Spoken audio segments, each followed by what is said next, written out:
Bem-vindo ao Vozes de Marketing, videocast do Encontros com o Futuro, uma iniciativa que aproxima o setor privado da academia. Hoje com uma convidada muito especial, Bruna Lopes, gerente de comunicação e marketing do Banco Mercantil. Bem-vindo. Obrigada, muito prazer estar aqui. Vozes do Marketing conta com o apoio da Prime, que é o braço das universidades, da ONU, do Pacto Global, da ESPM, das Eurocâmaras, da PwC, do Conselho Regional de Administração de São Paulo e da ABERJ. Eu sou o Matthew Shirts, diretor do World Observatory.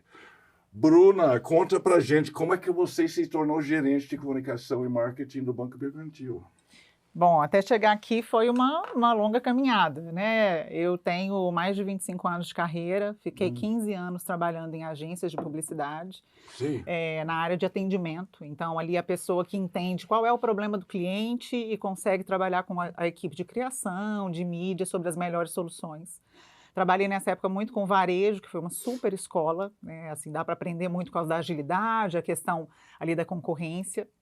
Depois enveredei para um setor de cultura. Trabalhei com branding do Inhotim, o Instituto de Arte Contemporânea. Fiz todo... Eu vi isso. Como aconteceu isso? Conta para mim, por favor. Eu comecei a trabalhar com o trabalho, né? A gente precisava fazer o trabalho de branding mudando CACI, que era Centro de Arte Contemporânea Inhotim, para Inhotim. Tá. Porque um lugar daquela magnitude, não sei se você teve o prazer de já visitar. Não, infelizmente, mas eu sei muito, todo mundo já me falou que eu tenho que ir lá, que é um absurdo eu não ir lá. Exatamente. E lá não é um museu normal, é um museu a céu aberto. Sim. Então, o nome CACI não condizia com aquilo. Então, a gente trabalhou fizemos todo esse trabalho e eu fiquei trabalhando com a área de comunicação deles durante 10 anos. 8 anos cuidando, enquanto eu ainda era agência, era uma agência chamada Filadélfia. E depois, quando eu decidi sair da Filadélfia, eu fui para dentro do Inhotim. Sim. E fiquei cuidando de toda a estrutura lá de design, tinha um estúdio de design lá dentro, toda a parte de visitas, o hotel que começou a ser criado naquela época, e fiquei com eles durante 10 anos. E aí me deu um tique de eu preciso trocar um pouquinho essa história, vou dar uma descansada. E aí parei para poder dar uma repensada ali na carreira, que estava indo muito bem, mas estava muito... A vida do marketing, ela é uma vida mais extenuante, assim, né? Muito agitada, né? Conta pra gente isso, porque esse podcast vai muito para os alunos da SPM. Então não posso assustar ninguém. Não, eu acho que você não assusta eles, mas conta um pouco. Na verdade, é porque, no caso do Inhotim especificamente, tanto o varejo quanto o Inhotim tinha uma questão de ser 24/7. Então, o parque funcionava final de semana, tinham muitas atividades, então tinham shows no parque, tinham as inaugurações, era muita demanda. E eu era responsável por todas essas demandas, era atendimento dentro da agência responsável por isso, e eu me dedicava muito, até pelo amor que eu tenho por aquele projeto. Então, as demandas eram realmente numerosas. E você é mineira? Sou mineira, de BH. De BH? Você tá bom. E aí, eu acho que teve um momento que eu acho que é até importante, assim, para as pessoas pensarem sobre isso, porque a carreira vai levando a gente, e em alguns momentos você precisa fazer algumas escolhas. E naquele momento a minha escolha foi, não quero, né, assim, trabalhar com tanta dedicação, vamos dizer, mas estou falando de horas mesmo. É um trabalho muito bacana, que eu gostava muito de fazer, mas tinha final de semana e tudo mais. Então eu falei, vou dar uma paradinha. Conversei muito isso com eles também, assim, e a gente fez um processo de transição. E aí foi quando surgiu a oportunidade, eu fui chamada para ir para um banco, que no caso era o Santander. Sim. Lá em Belo Horizonte tinha uma unidade de negócios de consignado, então chamava Olé Consignado, e eu fui para fazer a transição do nome Bom Sucesso Consignado para Olé Consignado. Então, pela segunda vez, eu estava fazendo de novo um trabalho de branding, né, para construir essa marca num segmento que é muito específico e para mim era novo, que era um segmento de crédito consignado. O que é crédito consignado? Crédito consignado é o dinheiro, um empréstimo que o servidor pode fazer com desconto desconto direto na folha de pagamento dele. Tá, perfeito. Então, isso é feito para aposentado e para servidores do Estado, da Prefeitura. Então, e para mim aquilo era uma novidade, porque eu nem sabia o que era aquilo, estava trabalhando com cultura até então. Sim. E aí caí ali num banco, né, numa organização completamente diferente, cheio de governança. Que é gigante, que eu conheço. Gigante. Santander eu já visitei, tive o prazer. Sim. É incrível. Incrível, com estruturas muito robustas, Sim. né? Então, para quem trabalhava numa área de cultura, em que as coisas são mais soltas, com menos governança, sim, ali a gente começava num processo um pouquinho mais estruturado e foi um super aprendizado para mim. Sim. Então, aprender, inclusive, como que a comunicação se coloca nesse papel de propulsor de negócio, como é que a gente faz as questões... ali eu estava tratando de comunicação interna, mas também de comunicação com o cliente, de comunicação com os correspondentes, que era quem vendia os nossos produtos. Então, aprender essa dinâmica de novo, então já tinha passado por agência, já tinha passado por um instituto cultural e aprender isso numa empresa tão robusta foi um super aprendizado, assim. Sim, então, foram 5 anos que eu fiquei lá. E o clima de um instituto cultural mudou muito para o banco? Ah, muda. Muda. Eu acho que as pessoas... E eu vou te falar que não é nem uma questão de melhor ou pior, é porque as pessoas são mais sérias, vamos dizer assim, tem mais estrutura, tem mais hierarquia. Aqueles artistas lá no IoT. Né? Exatamente. Lá era tudo muito solto, as coisas eram feitas de forma mais compartilhada. E numa estrutura, né? Como toda empresa, tem uma questão da hierarquia, dos processos. Isso realmente foi super aprendizado. Porque em agência de publicidade, geralmente também não tem isso. É mais para os artistas. Também está mais para os artistas. No instituto também está mais para os artistas. E ali, quando eu cheguei numa empresa, realmente eu vi... Mas você sabe que eu me identifiquei mais? Sei. Por quê? Conta para mim. Porque eu sou uma pessoa do método, assim, eu acho que para a gente fazer as coisas, a gente precisa de processos e métodos. Sim. E aí eu senti que na empresa isso fluía de uma forma melhor. Então, deu super certo na agência, deu super certo no Inhotim, mas no Santander, né, que foi a primeira empresa que eu fiquei mais tempo, eu percebia que isso eram necessários, então processos necessários para que as coisas saíssem da melhor maneira. Então, acho que por isso que eu me identifiquei, assim, eu sou uma pessoa mais dos processos. Sim. E como chegou no Banco Mercantil? Bom, aí você já tinha experiência de banco. Isso. E foi, inclusive, uma oportunidade, assim. O Santander, eu fiquei lá 5 anos, e quando estava completando 5 anos, a gente estava passando por uma mudança estrutural, e surgiu a oportunidade de ir né, fui convidada para ir para o Banco Mercantil. Sim. O banco estava começando o processo de transformação, eu vou fazer 5 anos agora, então tem 5 anos que eu estou lá, e ele estava começando o processo de transformação com a chegada do Gustavo Araújo, que é o nosso atual CEO, ele tinha acabado de assumir, e ele estava querendo fazer esse trabalho, que hoje está muito claro, que é o posicionamento para o público 50+, aquilo estava começando naquele momento. Né? Ele estava fazendo umas mudanças, na verdade ele já tinha percebido que o banco tinha essa vocação, mas isso não estava escrito em lugar nenhum, isso não estava publicizado para ninguém. Então, o Gustavo me convidou para assumir essa transformação do ponto de vista de comunicação. Sim. E eu cheguei, né, já tinha uma equipe lá estruturada, e o meu trabalho foi como que a gente dá visibilidade para isso, como que a gente demarca esse território, que era um território que não era explorado por ninguém. Sim. Se a gente for pensar bem, por poucas empresas, independente do segmento. Você não tem muitas empresas, né, de segmentos, seja qual for, que determinam, o meu público é o público 50+. Não, isso é uma novidade. É uma novidade. Antigamente a gente tentava mentir a idade. Hoje as pessoas falam sobre isso, hoje é o assunto mais falado, a longevidade está na pauta, sim, né? Sim. E o Gustavo... E mudou, mas é recente. É muito recente. Isso. É muito recente. E o Gustavo teve ali, junto com a diretoria do banco, né, essa questão de falar, olha, nós vamos assumir isso, o banco tem essa vocação, a gente já atende essas pessoas, o banco já fazia pagamento de benefício para essas pessoas e já tinha um jeito muito próprio de atender os clientes que gostavam de ser atendidos ali. Então, o que a gente fez foi assumir isso e começar a contar para o mercado de que sim, somos o banco dos 50+, e que a gente desenvolve produtos e serviços para essa turma. Sim. E conta para mim um pouco o que significa isso. Quais são os processos, sabe? Enfim, é mais atendimento pessoal, menos por aplicativo ou não? Não, acho que esse é um grande mito, assim, inclusive é bem legal falar sobre isso, legal. Porque, primeiro que existe um mito de que as pessoas mais maduras não têm afinidade com tecnologia, isso não existe, isso é mito, as pessoas têm sim. E depois da pandemia, que interessante elas isso. foram obrigadas a ter. Sim, né? sim, Porque sim. se antes a pessoa tinha um pouquinho de dificuldade ali, ou tinha, acho até mais receio do que dificuldade, a pandemia obrigou todo mundo a se enveredar nesse universo, né? Então, hoje, o banco tem serviços, aplicativo, WhatsApp, adaptados à forma como esse público gosta de trabalhar nessas tecnologias. Sim. Então, a gente tem adaptado a tecnologia ao que é familiar para eles. Um exemplo ótimo é o próprio WhatsApp, porque todo mundo manda mensagem no WhatsApp o dia inteiro e conversa com a família e com os amigos e tal. Então, o banco se apropriou deste lugar, que é o WhatsApp, para poder desenvolver os produtos ali dentro. Então, qualquer coisa que você precise, quero saber o meu extrato, quero saber o dia do meu pagamento, qualquer demanda do cliente ele consegue resolver pelo WhatsApp. Pelo WhatsApp, você não precisa nem entrar no aplicativo. Não, você consegue inclusive fazer contratação pelo WhatsApp. Pelo aplicativo também está tudo lá, só que tem gente que não gosta. Então, se é no WhatsApp, tudo bem, mas você tem o aplicativo também, está tudo certo. E o aplicativo foi desenvolvido de forma também que ficasse mais fácil. Então, ele tem letras maiores, ele tem mais barreiras de segurança. Então, se você vai fazer um Pix, a gente pergunta mais de uma vez se você tem certeza que você vai fazer aquele Pix mesmo. Porque a gente entende que essas pessoas talvez tenham uma vulnerabilidade, né, de repente estar fazendo uma coisa ali que ela não tem certeza se é para fazer mesmo.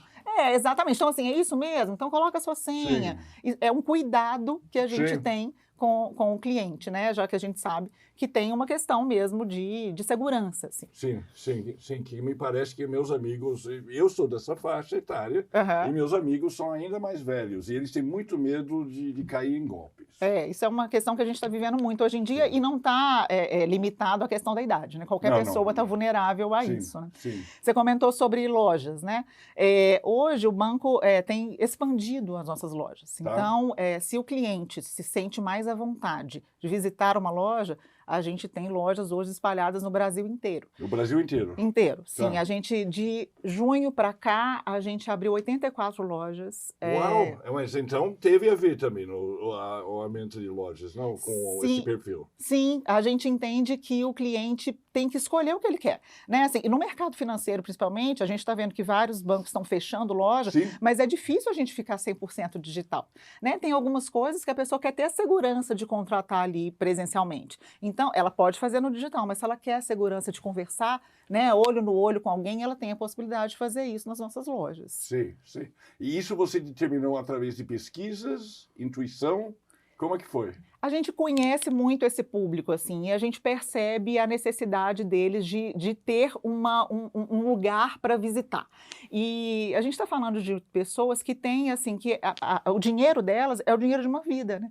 Então, a gente atende muitos aposentados. Então, ele precisa ter uma segurança de onde ele está colocando esse dinheiro. Nós somos uma instituição de 82 anos, né? Então, assim, a gente está falando de solidez, a gente está falando de confiança, de segurança, e a gente sabe que tem clientes com perfis diferentes. Então, ter a loja faz sentido para a gente, né? A gente tem aberto cada vez mais, e até a capilaridade também. Antes a gente estava muito ali, Minas, interior de São Paulo, Centro-Oeste, hoje a gente já está no Brasil inteiro. Onde fica a sede? Em Belo Horizonte. Em Belo Horizonte. Eu não sabia disso. Eu achei que fosse paulista. Não, a gente está lá nas montanhas de Minas. Nas montanhas de Minas? E sempre foi? Sempre foi. Sempre foi? Sempre Olha foi. Que interessante.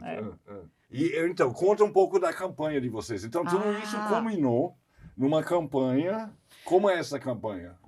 A gente, até dando um passinho para trás, o nosso slogan é "Sua experiência nos inspira". E a gente começou a fazer esse trabalho de contar isso para o mercado, né, de que a experiência dessas pessoas nos inspira a fazer um trabalho cada vez melhor, produtos e serviços adequados a essa fase da vida. A gente começou em 2022 com uma campanha do Fábio Júnior, que a gente fez ele cantar os 20 e poucos anos em 50 e tantos anos. E já foi uma coisa muito bacana para poder marcar, esse é o banco que fala com 50 a mais. E aí, de lá para cá, a gente tem feito comunicações, contando sobre isso para as pessoas, nos posicionando no mercado, mas até então eram campanhas mais regionais, então a gente não estava conseguindo essa repercussão toda. E agora a gente gente tinha um desafio, que a campanha desse ano, o desafio é, a gente precisa marcar esse território, a gente precisa conectar com as pessoas, a gente precisa conectar com esse público, contar para eles que nós somos o banco preferido dos 50+, e a gente precisa de uma celebridade que nos ajude nisso. E aí pensamos, e uma celebridade de peso, que passa por várias gerações, que cria uma conexão, que para o Brasil, Roberto Carlos. Sim, sim. E a primeira coisa que a gente sentiu foi um frio na barriga, que a gente falou, será que dá? Será que a gente consegue isso? Eu imagino. Foi o primeiro pensamento da agência. Vocês chegaram no consenso, a gente é a primeira escolha. Primeira escolha. E eu vou te falar, tinham 4 campanhas na mesa, essa era a primeira. Sim. E aí, obviamente, a gente viu as outras, mas a gente falou, não, gente, é a primeira mesmo, não tem, é essa. Agora, o desafio é, a gente consegue, né? O Roberto vai falar um sim pra gente. E foi muito feliz, assim, a gente ficou muito feliz quando ele disse sim. Sim. Né? O Roberto é uma celebridade que não faz publicidade, né, assim, com recorrência. A última campanha que ele fez foi em 2011. Sim. E logo quando a gente prospectou, né, sondamos se ele teria interesse em fazer, ele falou, olha, a gente pode conversar. E aí a gente já ficou muito feliz, assim, Sim. com essa primeira sinalização. Foram alguns meses de negociação, né, para entender como que a gente poderia fazer, a melhor forma que fosse para ele e para o banco também, para a gente conseguir apresentar o banco como esse banco, né, preferido dos 50+, e também um produto que a gente colocou ali, que é o cartão Diamante, que é um cartão diferente para os aposentados, para os beneficiários. Geralmente o cartão consignado é um cartão que não tem nenhuma vantagem, e nesse caso a gente conseguiu desenvolver um produto que tem uma série de vantagens para o cliente, tem pontos, tem descontos, tem um programa que chama Meu Mais, que também faz parte desse produto, é um programa do banco de assistências. Então, a gente precisava embalar isso tudo com uma celebridade que conseguisse fazer, né, trazer essa comoção que a gente está conseguindo trazer. As pessoas estão sendo impactadas e gostando muito, né, do que elas estão vendo na campanha. Sim. E me desculpe, eu não vi a campanha, eu só li a respeito. Certo. Como que ele gravou música ou ele só falou? A gente também, a gente pegou a música É Preciso Saber Viver. Ah, verdade, eu li então, isso. Então ele cantou a música. O que a gente fez, na verdade, é contar ali que nessa fase da vida, as pessoas, na verdade, elas estão começando de novo, né, Matheus? Assim, existe uma questão de... hoje as pessoas, elas vivem muito tempo, então 50 anos é nada, 60 anos, 70 anos, as pessoas se aposentam e elas querem se reinventar, elas querem curtir a vida, elas querem empreender, sim, né? Sim, elas têm novos projetos. É a minha turma, e elas estão todo mundo muito ativo. Isso, as pessoas estão ativas. Então, o filme mostra que, né, várias situações de várias pessoas, casais, homens, mulheres, fazendo... empreendendo, comprando, estudando e fazendo diversas coisas ali, e o pano de fundo é o Roberto cantando É Preciso Saber Viver. Sim, que legal, que legal. E deu certo? Teve repercussão? Tem dado certo. Quando foi pro ar? Foi pro ar no dia 22 de setembro. Agora, há 2 semanas. Isso, então, por isso que eu não vi ainda. Isso, mas tenho certeza que você vai ver. Vou te contar. Mas você já saiu. E onde você publicou isso? A gente fez uma estratégia de mídia que tem mídia tradicional, né? Televisão e mídia on. A base da nossa mídia é TV. Porque a gente entende que o nosso público está muito na televisão, então a gente está em diversas emissoras, em diversas faixas horárias, mas a gente trabalhou uma mídia que privilegia os 50+, CDE, ambos os sexos, então a gente está numa programação diversa, e também out of home, que a gente entende que as pessoas estão muito na rua, tem rádio. A grande verdade é que não existe mais a questão do on e do off, né? Comunicação é uma coisa só, a gente online o tempo inteiro, então a gente acorda, escuta um rádio, liga a televisão, mexe ali no Instagram e depois pesquisa uma coisa num portal na internet, passa na rua e vê um outdoor. Então a nossa mídia, ela acompanha a jornada dessa pessoa, então a gente está em todos os veículos. Sensacional. Sensacional. Então você está ainda colhendo os frutos disso. Isso é muito recente. Está muito recente, muito recente. A gente está aí falando, né, vendo as pessoas impactadas por a gente ter conseguido trazer o Roberto, e foi uma alegria a gravação com ele também. Ele também ficou muito satisfeito, gostou muito do que foi feito. Ele viu o resultado final, gostou muito, a gente tem falado com ele. E então a gente está colhendo esses frutos aí. Sei quantos anos ele está? 84. 84? Uau, sensacional. Muito forte. Assim. Bruna, para encerrar, eu queria perguntar para você que você diria para você mesma quando você estava na faculdade? Nossa. Se você pudesse, assim, de hoje, com a experiência de hoje, falar com você mesma, 20, 30 anos atrás. Eu acho que para eu ir com mais calma. Sei. Você foi muito agitada? Muito Sei. agitada. Eu era... Assim, acho que é porque eu trabalhei com contas muito aceleradas, então tinha muito varejo e eu coloquei aquilo na minha vida, assim. Então, eu sou acelerada até hoje, eu gosto de ser assim, mas talvez eu devesse ter ido com mais calma. Eu comecei muito jovem, com 17 anos. Ô, louco! Então, com 17 anos eu já era atendimento numa agência. Sei. E em Belo Horizonte? Em Belo Horizonte. Sei. E aí, talvez isso, né, eu fui ali, cheia de gás, mas foi muito bom, assim, foi um super aprendizado. Então, tudo que eu estou colhendo hoje também é fruto, né, de toda essa aceleração que eu coloquei. Mas eu acho que isso, assim, talvez ir com mais calma. Eu também acho que a geração de hoje em dia está muito ansiosa por tudo, né? Então, uma pessoa chega hoje, né, para fazer um estágio, ela quer rapidamente ser contratada, depois ela quer rapidamente ganhar uma promoção, e as coisas não acontecem dessa forma. Então, assim, eu sou hoje gerente de comunicação e marketing, numa situação, numa empresa super bacana e tal, e eu tenho 25 anos de carreira, né? Então, passei muito tempo sendo analista, passei muito tempo sendo coordenadora, e eu acho que isso é uma coisa que a gente precisa aprender, as coisas têm tempo para elas, e as pessoas hoje em dia estão muito agitadas. Então, talvez fosse isso, assim, vai com mais calma, porque as coisas têm tempo para acontecer. Bruna, muito obrigado, foi sensacional, viu? Obrigada, eu que agradeço.